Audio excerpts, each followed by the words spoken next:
За 16-аас 19-р зууны энэ Монголын урлаг соёл бол яах аргагүй ингээд Бурхны шашинтай шууд нэгт холбоотой байна.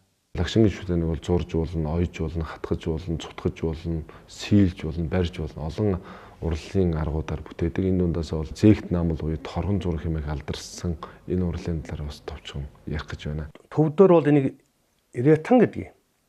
Арай гэдэг нь болохоор торгод давуул гэсэн үг. Олон улсын хэлэх нь апплике гэж нэрлэдэг. Торгоор зурна гэсэн утгын дээр илэрхийлэгдэж байна л да. Манайхан бол энэ зээгт наамл гэж ярьдаг юм. Торгон урал бол үнэхээр биеийн дасан бас том урлаг байхгүй. Зээгт наамл гэхтэл одоо манай монголчууд гол үндэс нь үлдсэн байна.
Зээгт наамл буюу торгон зураг.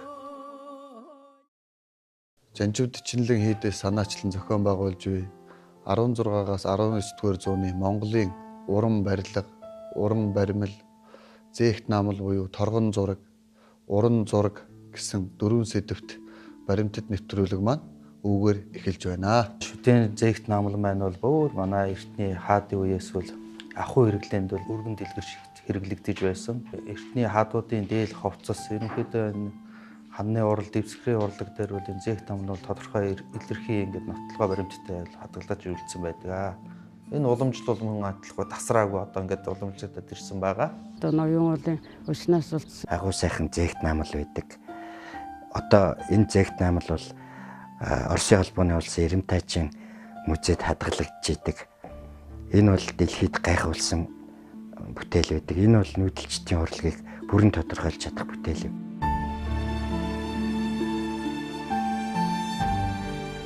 Зээг дарах буюу эрчилсэн утсаар даруулан уях энэ урлал үнэхээр нүүдлийн өвөрмөц соёлтой уялдаа холбоотойгоор үүсэн бий ус нэг эрчлэх нэгэн дурсгал бол Улаанбаатар хотоос 140 км-ийн зайд орших Хүннүүгийн их хаадын хориг гэж нэрлэгддэг ноён уулын булшнаас олдсон манай эртний өмнөх 3 дугаар зуунаас манай эртний 1-р зууны үед хамаарагдах 260 бүржихэн 195 см хэмжээтэй эсгий ширмэл ширдэг юм. Монголчууд хаад ноёдынхон өргөөг сонин содон амьтны дүрстэй зураг оюмол хөшгөөр гадна доторгүй чимгэлсэн байсан тухай холойрын аянчин жуулчдын тэмдэглэлд үлдсэн бэ.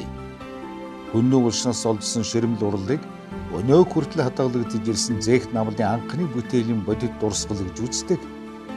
Олон мянган жилийн явцад төгөлдөржин хөгжиж ирсэн энэ урлаг өөр улс үндэстэнд бараг үгүй. Монголын дүрслэх урлагийн үнэт ховор өв гэж судлаачид нотолдог. Монголчуудын язгуур урлах ухааны нэг болох зээгт наамлын арга ажиллагаа нь шүтэн бүтээх арга ажиллагаатай нэгдснээрээ маш гайхамшигтай уран найрын өнгөний цогцрол бүхий бүтээлүүд бий болсон гэж судлаачид үздэг. За манай Монголын Бурхны шашны урлах ухааны нэгэн том салбар болох энэ торгон урлал буюу шүтэн зээгт наамлын урлаг юм аа. За энэ шүтэн зээгт наамлыг бол дотор нь зээгт наамал, тэгээ шүтэн зээгт наамал, хөөмөл зээгт наамал гэж ерөнхийдөө ангилдаг юм аа. Би уртаа байсанд юундаа холбоотой ахыг монголчуудын дэс философикун хаан сэтгэлгээний өндөр хөгжилтэй дээр их уртаа байсан гэж боддог. Торгон шүтэн урддаг гэдэг маань зээгт наамал. Тийм. Зээгл нь хойш нь наах. Энэ хоёрыг үл ажиллагаа орно. 20 дугаар зууны ихээр хийгдсэн зээгт наамлын бүтээлүүд гэх юм бол Зануузрын музейд байгаа 4 том хэмжээний зээгт наамлын бүтээл байна. Зээгт наамал буюу торгон зураг нь монголчуудын урлагын өвөрмөц сэтгэмж, гарын нарийн ур сэтгэлгээний давтагдшгүй байдлыг илтгэсэн ховор содон урлагийн төрөл. Ишрэл хүндэтгэлийн агуулгыг илүүтэй илэрхийлдэг чимэглэлийн урлын энэхүү бүтээлийг торгоор өнгө хоршуулан зохиомжилж торгон улсаар зээглэн тодруулж эрдэнийн чулуугаар чимэн бүтээдэг тул уран зурагаас эрс ялгаатай илүү эрхэмсэг үн цэнтэй чамин тансаг байдаг. Нөгөө талаас уран бүтээлчээс нүрих хөдөлмөр тэсвэр төвчээр шаардна. Материалын сонголт, нарийн баяжлага, цаг хугацаа их шаарддаг онцлогтой. Ялангуяа монголчууд бол нүүдэлж авах соёлтой, улирлаас улиралтай бэлчээрээс хэлгээд одоо нүүж байх явцад одоо тухайлах юм бол танка зураг гэх юм бол байгалийн цэвэр шорон будгаар бүтээдэг. Тэгээд хэдий дог модтой хүрээ торохтой байсан ч гэсэн одоо он жилийн хугацаанд одоо өдгөрөх, баларах тийм тээвэрлэлтэй явц байдаг байсан бол торгон зураг нь илүү нүүдэлчин ахуй соёлд сайн зохицож чадсан учраас одоо урлагийн бидаас нь төрөл зүйл ботлоо хөгжсөн юм а гэж үздэг. Торгоор ингэж хийдгийн гол онцлог нь ялангуяа их том хэмжээний бурхныг хийхэд гол нь тэр хэрэгцээс болж үүссэн байна. Гол онцлог нь бол. Яг бол одоо зургаар зурчхаад тэр чинь буцаагаал ингээ хуйлна. Яг бол тийм том зураг байрлуулах сүм дугуйч байхгүй. Чи 20 м-с дээш шивдэг гараг тий дандаа. Тэгээ 20 м том хахна гэдэг чинь тийм амар олдоод ах зүйл биш. Дур хайж. За тэгээ зарим нь тэгэл ерөнхийдөө бол 10 м, зарим 8 м. Ерөөсөө л тэгэл явж ерөөсөө 7-8 м-с наашгүй бүтээж хамгийн бага нь гэтэл. Юу нэг хэлсэн тэр бүтээж байна тийм. Тэрэндээ зохиомжтой юм. Тэгээ торгоор ингээ бүтээчээр зэрэг дараа нь тэр чинь өөр даавуу юм чинь торго юм чинь хуульж ийсэн ч яаж ийсэн ч ямар ч асуудал гарахгүй, эвдэр нь хуурна, барина гэсэн юм байхгүй тийм байна. Тэгэхээр аливаа юмд хандлага, аливаа юмыг бууж бодох тий. Тэр бол бид нэр барууныхнаас шал өөр байна шүү дээ. Одоо ч өөр байна шүү дээ. Өндөргийн үеэс эхлээд бурхан шүтэн тал руу гана бол эрчимтэй ингэж хөгжиж ирсэн байгаа. За манай зээгт наамлын урлагаар бол ер нь Монгол урчлууд бол нэлээд том уран бүтээлүүд бол нэлээд хийгдсэн. Одоо энэ манай сайхан музейгаар бол зөндөө их байгаа. За та бүхэнд харагдаж байгаа энэ хүү одоо зээгт наамал бол их хүрээний урчууд болох тавхай бор хаасхан уран хүмүүсийн удирдлагын доор одоо их хүрээний уран хатгамалчид одоо хамтарч бүтээсэн одоо дүншгийн 35 бурхан хэмээх зээгт наамлын бүтээл байна. Энэ хүү бүтээл нь бол өргөнөөрөө 130 см, уртаараа бол 11 м-ийн урттай ийм одоо бүтээл байна. За энэ хүү бүтээлд бол одоо бурхан багш шагжаамынаас болон нүглийг намжлагч одоо 35 бурхныг одоо зээглэн бүтээсэн. За бүтээхдээ 6 дэлбээ цэцгэн дунд төрийн одоо 7 эрдэнэ 8 тахил хамтд нь одоо дүрслэн одоо зохиомжилсон зээгт наамлын бүтээл байна.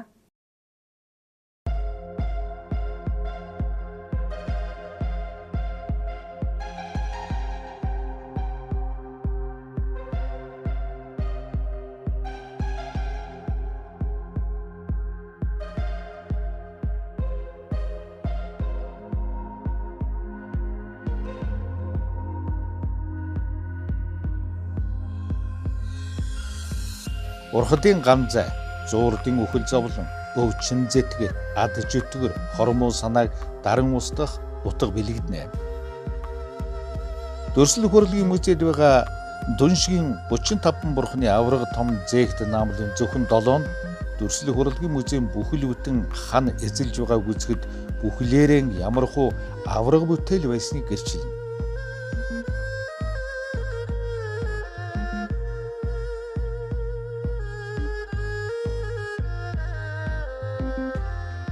Зээгт наамлыг Монгол зургийн дагуу бүтээдэг учраас цэцэг навч, хад мод хадаг яндар чимэглэлийн зүйлд үхрээ зураасны дотор алтан зураас саа буюу хаж татдаг.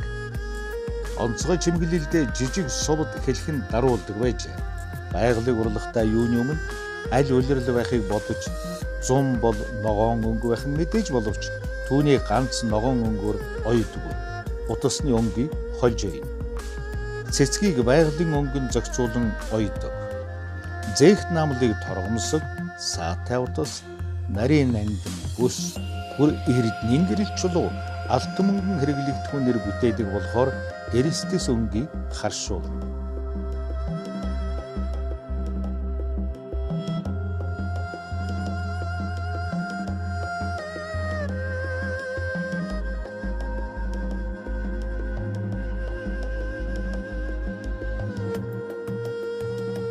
Түүний хар зургийн зохиомжийн талбайд дүрсүүдээ хооронд нь уялдуулан холбож байрлуулсан хоосон орон зай гаргах бүгээр бүтээнэ. Зээгт наамлыг тод улаан хөөх ногоон өнгүүдийг чадамгай хоршуулан хэрэглэж ирсэн заншил эртнээс уламжлалтай. Олдуу бурхны шашны сэдв 10 хангал дүн шигийн 35 бурхад хангагч эрдэнэ ганцай зэрэг бурхан шүтээний бүхий л төрөл зүйлсийг бүтээж ирсэн.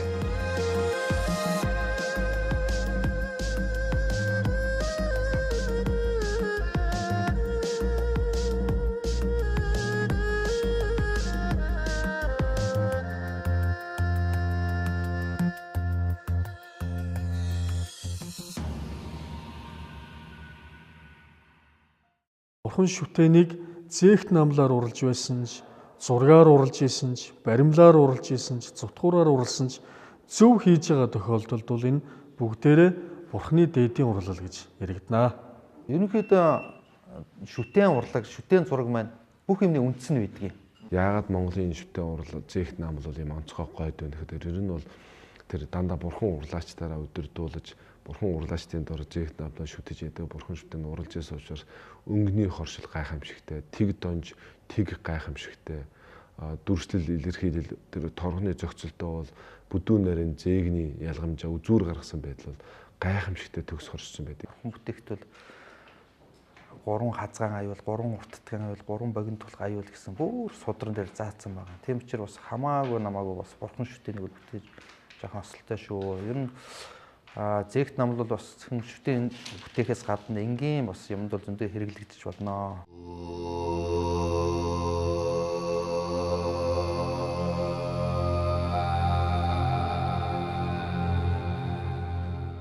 Хот мандлыг бүтцийн хувьд авч үзэх юм бол одоо 1 хүрээд, 2 хүрээд, 3 хүрээд, 4 хүрээд буюу нийлмэл хот мандал хэмээн ангилж болох юм. Энэхүү одоо зээгт наамл нь бол одоо хялгсан зээгийн аргаар бүтээснээс гадна маш одоо нарийн шүр сувдыг бол бурхтын одоо лагшны чимэг болгож бүтээсэн нь одоо тансаг одоо ур хийзээ хувьд бол тооцогдох юм аа. Хот мандал гэдэг нь бясалгалаар бүтээгдсэн орон шүтээний дүрслэл. Мандала гэдэг нь цогц бүрэлдэх, дэлгэрэх орон гэсэн утгатай үг юм. Бурханы шашинд бурхадыг ядам ийм бурхад шүтээний шашныг хамгаалагч буюу дэлгэрүүлэгч гэж хуваадаг. Дээд таринын буюу ядмын бурхадыг өрн дуудаж аврал тусыг бүтээхэд мандал буюу тухайн бурханы орон шүтээнийг дүрслэн бүтээдэг байна. Хот мандлыг бүтээхдээ лагшин бие, тааллын сэтгэл, зарилгийн хэл гэсэн 3 янзаар бүтээн. Энэ нь бие, сэтгэл, хэл гурвыг төлөөлдөг. Лагшин буюу биеэр бүтээх гэдэг нь мандлыг бодитоор дүрслэн бүтээх, 2 хэмжээст барих, 3 хэмжээсээр цогцлон дүрслэхийг хэлдэг байна. Тааллын буюу сэтгэлийн гэдэг нь тухайн хот мандлыг сэтгэл оюундаа бясалган бүтээж оюун санаагаа тийш нь залах тухай. Зарилгын буюу хэлээр гэдэг нь тухайн бурхны орныг номын дуу буюу номын хүчээр бүтээж бясалгахыг хэлнэ. Хот мандал нь тус тусын бурхадыг мөн чанар бэлэгдлээс шалтгаалan янз бүрээр дүрслэгддэг. Гэхдээ үндсэн хэдэн агуулга бүтэц байна. Ялгаатай бүтэц нь хот мандлыг гол хэсэг буюу соврог, цогчин, орой бурхадын залрах хэсэг юм. Хот мандал нь сансрын хүрдэн ёсоор дүрслэгдэн арга бэлэг, таван мах бод, зурхаан ёсыг баримтлан бүтээдэг байна.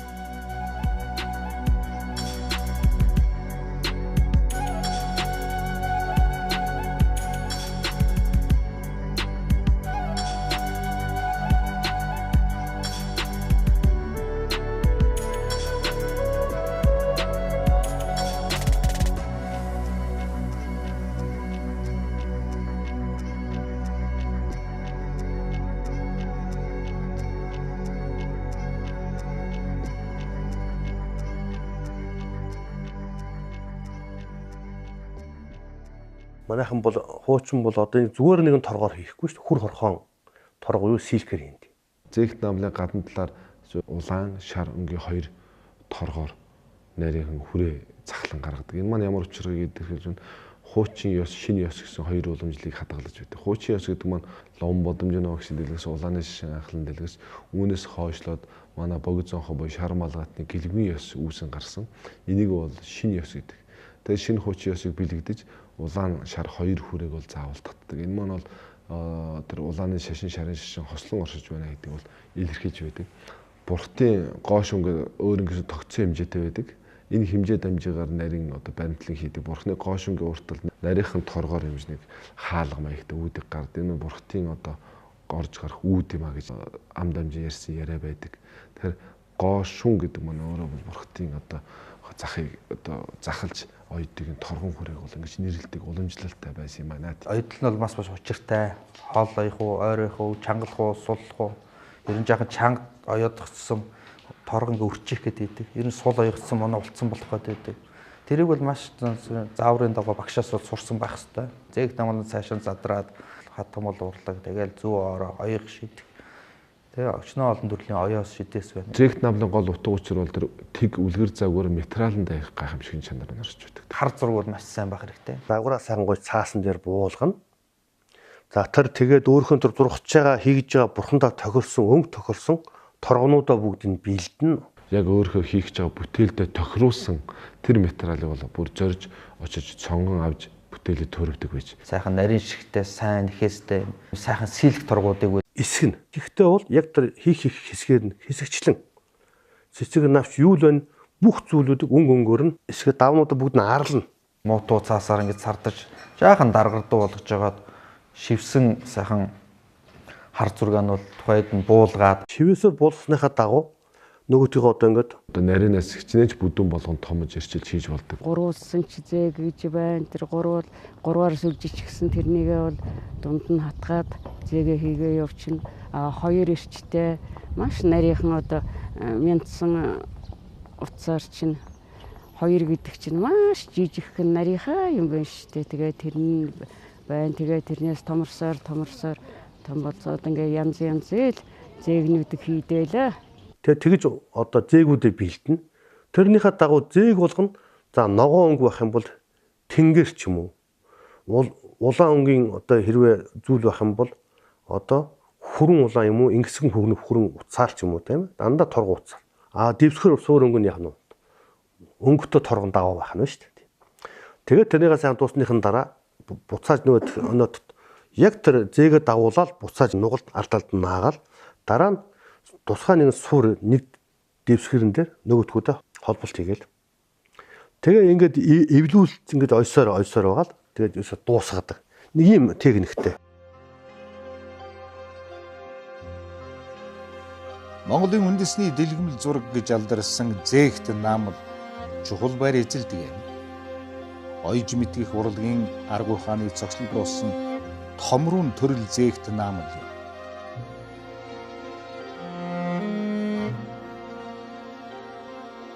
Зээгт наамал бүтээхдээ эхлээд хар зураг загварыг гарган уралдаж шийдсэний эцэст хоёр хувь болгож нэгийг үндсэн зураг нөгөөг нь хэсэгчлэн хайчилж бэлдэн. Үлдсэн бүтэн их загвар зургаан шингэн бүдгээр өнгө ялган будаж хүрээ зураас эд хэсгүүдийн дээрх зээ дүрсийг ягштал тэмдэглэн зурна. Их зургийн хэсэг бүхний өнгө зүсийн дагуу өнгийн бүс торгвилдэж хэрэглэх хэмжээ дамжааг сайн тааруулж арыг жигдэд сардан хатаагаад нөгөө хайчилсан загвараа тус бүрийн өнгөн тохируулн нааж мөчөд эргүүлж нуглах эрэмхэн хэсгийг үлдээгээд наасан загвар нэгвэрэн тойруулан хайчилж тус бүрийн эрэмгийг нугалж наана. Харин нэг нөгөөгийнхэн араар орж тасархаар бол араар нь орсон хэсгийн захыг наах хэрэггүй. Олон төрлийн хэсгээс бүрдсэн наамалд уулзах буюу зөрөх хэсэг бүрд таних тэмдэг тавина.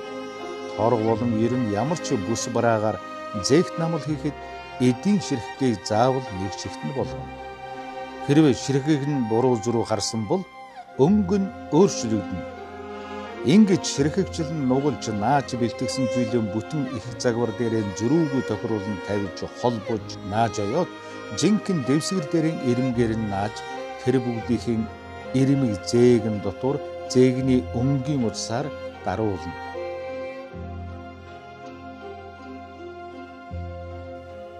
Хүрээ зээгийг чанга сулгүй жигд барьж ойрхон шаглан зээг заавал гурамсан байна.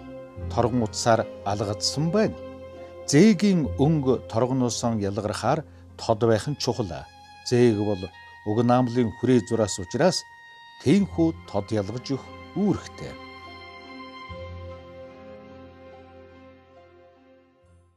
Олон янзын арга ажиллагаар хийдэг байсан, товоолгож хийдэг байсан байна. Одоо хагас релеф маягтай хийдэг байсан.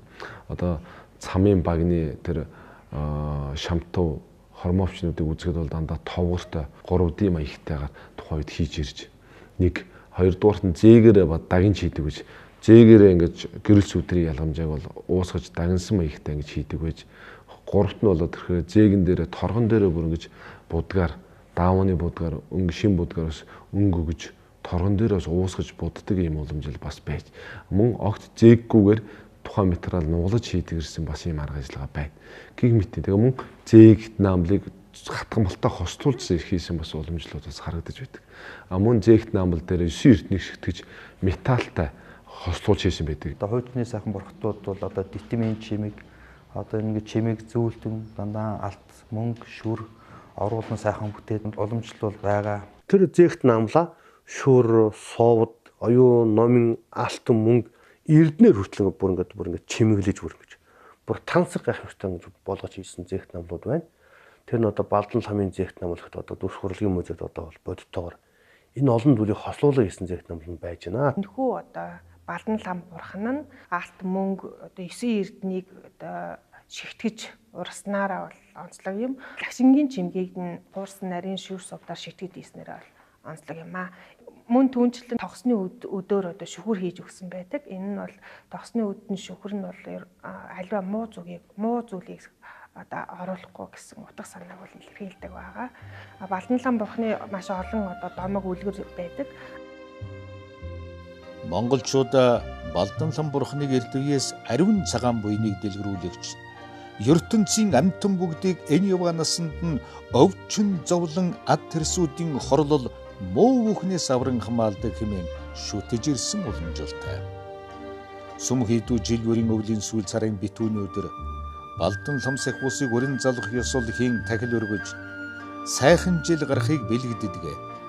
Балдан лам сахиус шаргалзан луус хөлөглөн сүмбүр уулыг даван цусан далай гатлан хуй салхи татуулан явж үйдүртэй. Судар номод Балдан лам сахиусыг дүрсэгтэн тэргүндээ хохимо толгойн тэтэм эрднийн хохлагшна хүний нойтон толгойн ирэх ясан чимэг зүйлт барын ирсэн хормогч хүний ярьсан нөмрөг асаасан байх бөгөөд баруун мотортан очир толгойтой бэрээ зүү мотортаа цустай гавл барин амандан хүүр зуусан орой дээрээ тогсны өдөн шүхртэй дээш уссан өсөнд нь сар хүйсэнд нь нарамандан байдаг хэмээн дүрсэлсэн байдаг.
8 дугаар Жавзантан Бутагтын номын дагна Дондог дулам хатны өөрөө санаачлан зохион байгуулсан Богдын ордны одоо урлаачдын одоо бүтээсэн бүтээлүүд нь бол одоогийн зээгт намлын хөгжлийн оргил үе юм а хэмээн судлаачид үздэг байгаа.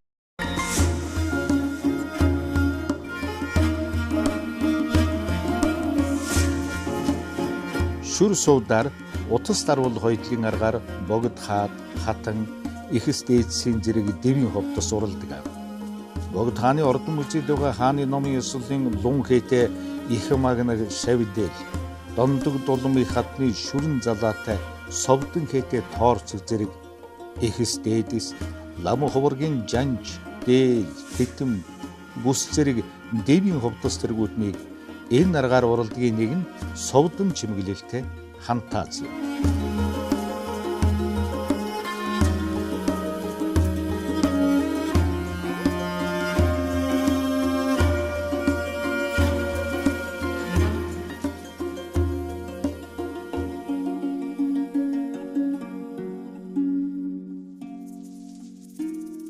(1910-ад оны үед их хүрээнд цамын хувцсыг одоо шинжилэн засварлаад түүнээс одоо үлдсэн торго, даавууд, урдан зэргээр нийт 12 ганзаа уралсан гэсэн тэмдэглэл байдаг. Түүний одоо 2 нь бол одоо Дүрс урлагийн музейд бол хадгалагдаж байна. Энэхүү 2 ганзаанууд одоо шалшийн буюу Балдан лам бурхны 2 ганзаа байна. Цогтойхон тэнгэрийн хангал эрдэнэ. Тухайн сахиусны ерөнхий дүр дүрсэл багтдаг бүхий л эдлэл, мутрын барьц, унлог, номын ховдос тэргүүтэн мөн шашны бэлэгдэл бүхий тахил эрдэнүүдийг зохиосоор байрлуулсан дүрслэлийг хангал эрдэнэ буюу ганзай хэмээн нэрлэдэг. Ер нь ганзай гэдэг нь бурхны тахил, өргөл гэсэн утгатай үг. Тухайн сахиусны ерөнхий дүр дүрсэл багтдаг бүхий л эдлэл, мутрын барьц, унлог, номын ховдос тэргүүтэн мөн шашны бэлэгдэл бүхий тахил эрдэнүүдийг зохиосоор байрлуулсан дүрслэлийг хангал эрдэнэ буюу ганзай хэмээн нэрлэдэг. Энэ нь тухайн өрн залах сахиус залран ирэхэд бэлхэн буй гэсэн утгыг илэрхийлдэг. Энэхүү зээгт наамал бүтээлийн төвд Балдан лам бурхны лагшны өмсгөл чимэг зүйлт мудрын барьцэлт байх бөгөөд бүтээлийн дээд хэсгээр нүгэлтний нойтон хэлгсэн арис, хөх тэнгэр, хон хэрээг дүрсэлжээ. Цагаан үлсэр хүрээсэн уулсын өмнө хаан төрийн 7 эрдэнэ өлзийтэн 8 тахил, 8 гишүүн төгөлдөр идэ тэргүүтэн мөн шашны хөгжмийн зэмсгүү тэргүүтэй элдэв төрлийн бэлэгдийн зүйлсийг өнгийн торог ашиглан чадварлаг бүтээжээ.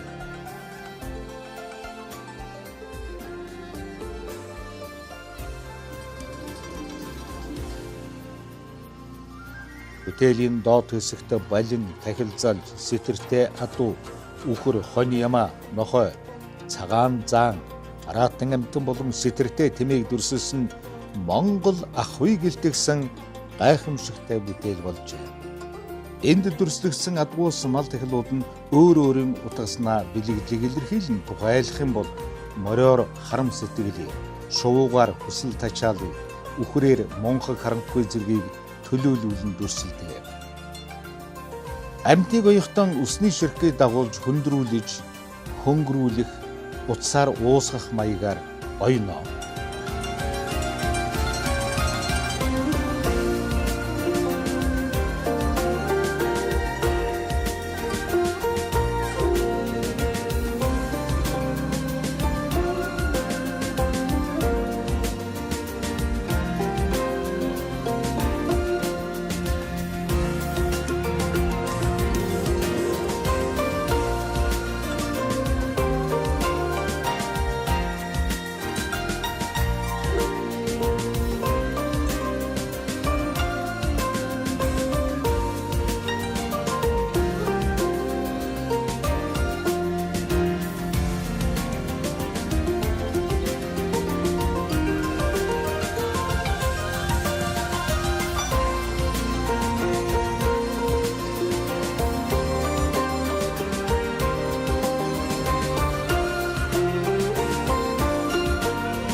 13 дугаар Далай ламын одоо орлогч Гүцүү буюу орлогчоор одоо Монгол тэмдэглэжсэн. Дээр нь Монгол ирж ном өдрийг хайлдаж ингэж явсан. Тэр Симбар Мбучи гэж төвдийн том одоо хувилгаан хүн 1900-аад оны их үед одоо хүрээнд ирсэн. Одоо олон газрууд араас залгадаж ном хайлдаад ингэж явах үедээ бол нэг Монгол хатантай болсон байна тэр хүн. Тэр хүний тэр ихнэр одоо Будадаги гэдэг нэртэй. Тэгээ тэр хүн ямар одоо их одоо онцгой солон авьяастай хүн бэхэр зэрэг тэр хүн бол Зэгт наамлын одоо орлон тогтвол үнэхээр одоо хосгүй уран хүн байсан байна. 19-20 оны үед тэр нутаг хуцастаа тэр ихнэрээ дагуулад явж л дээ. Тэгээ тэр Монгол эмэгтэй ласт очсон хойно бол тэнд очиод тэр Логомбо гэдэг хийд тэргүүдээ тэр одоо төвдийн алдартай байх газар хийдүүдэд асар их тийм одоо Зэгт наамлын орлын бурхан их олон бүтээж өгч. Тэгээд төвдийн урлаг дотор урлал одоо тэр бурхан одоо бүтээдэг урлал дотор тийм даван одоо тийм наамлаар одоо хатгаж байдаг. Ийм одоо бас нэг тийм төрөл арай тийм сайн хөгжөөг байж. Тэгээ Монгол эмэгтэй тэр хосгоо одоо гайхамшигтай тэр одоо бүтээжсэн бурхнуудын талаар хожуу 1970-80-аад оны үед тэр төвдөд байж байгаад эргээд нэг 1959 онд энтэх рүү дөрөж орсон асуудаас ярьж ирсэн юм байна л да. Тэгэхээр тэр бол одоо нэг л жишээ шүү дээ. Одоо нэг Монгол эмэгтэй хүн гэтэл тэр хүн уран одоо эмэгтэй хүн хатгамлаар одоо бурхан бүтээгээд ластаяар одоо гайхаж ирсэн байгаа шүү дээ. Ер нь монголчууд бол энэ Зэгт наамлаараа маш гайхамшигтай болсноор барахгүй цамын хувцс чэживч хормойч дээр одоо сайхан зээглэнгүүтээ дотор нь гоё хөвөн ч юм уу зөөлөн гэж чихээд тэгээд зээглээд бөмбөөлгөөд ингээд хөөмөл гэж юм да. Цамын өмсгөл хувцс одоо барьц зэрэг нь одоо монголчуудын гар урдлын олон төрлийг илэрхийлдэг. Тухайлбал одоо түүний одоо дээлийг зөвхөн одоо даавгаар урлагаас гадна түүний одоо хээх хуарыг бол одоо Зэгт наамлын аргаар хийгээд түүний мөрөн дээр бол ясан өрүүжин болж оруулж өгсөн байдаг. Ерөнхийдөө цамын өмсгөл хувцсыг дотор нь авч үзэх юм бол дээл, додог, модог буюу доод хормогч, дээд хормогч мөн одоо ясан өрүүжин бүс эднэр зэргээс бол бүрддэг байгаа.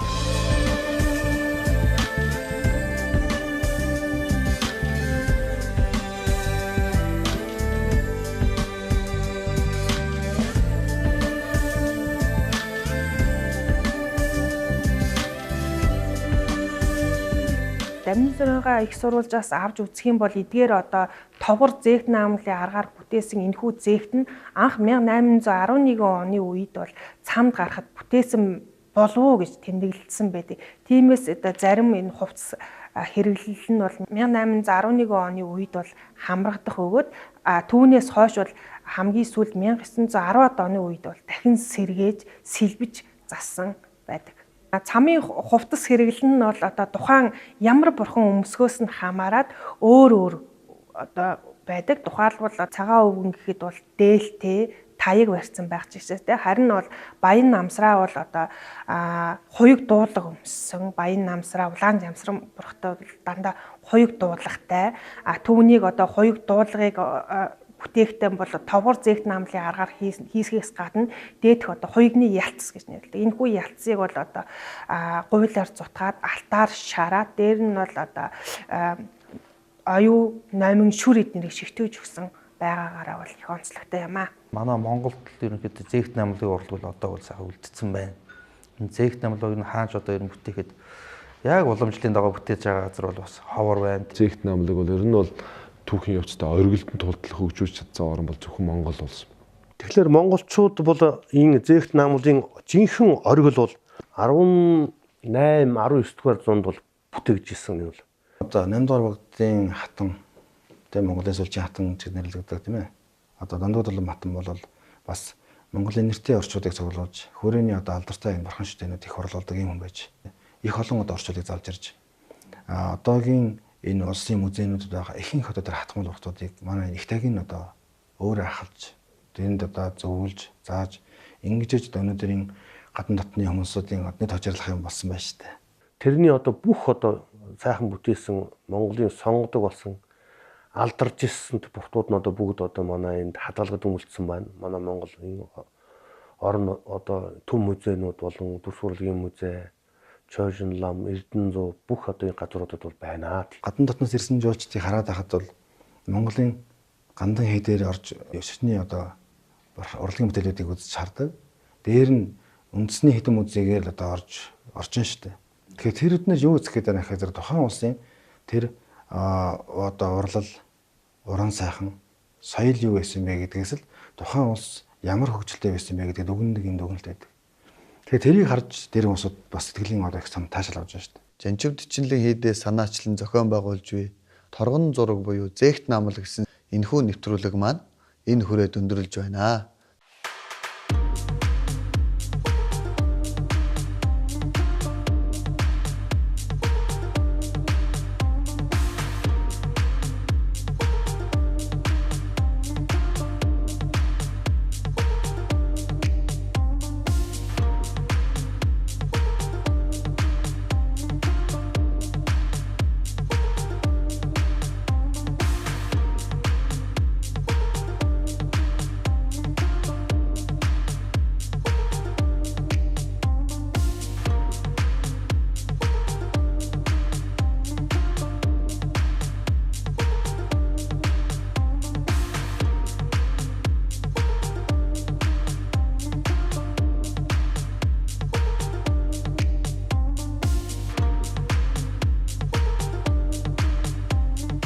(16-аас 19-р зууны Монголын өв соёлыг баримтжуулах энэхүү төсөл хөтөлбөрийг хэрэгжүүлэхэд гүн тусалцаа үзүүлсэн Швейцарын хөгжлийн агентлагт гүн талархлаа илэрхийлье. Жанчив Дичнэлэн хийдийн Хамблам Шэнин Гэнцэл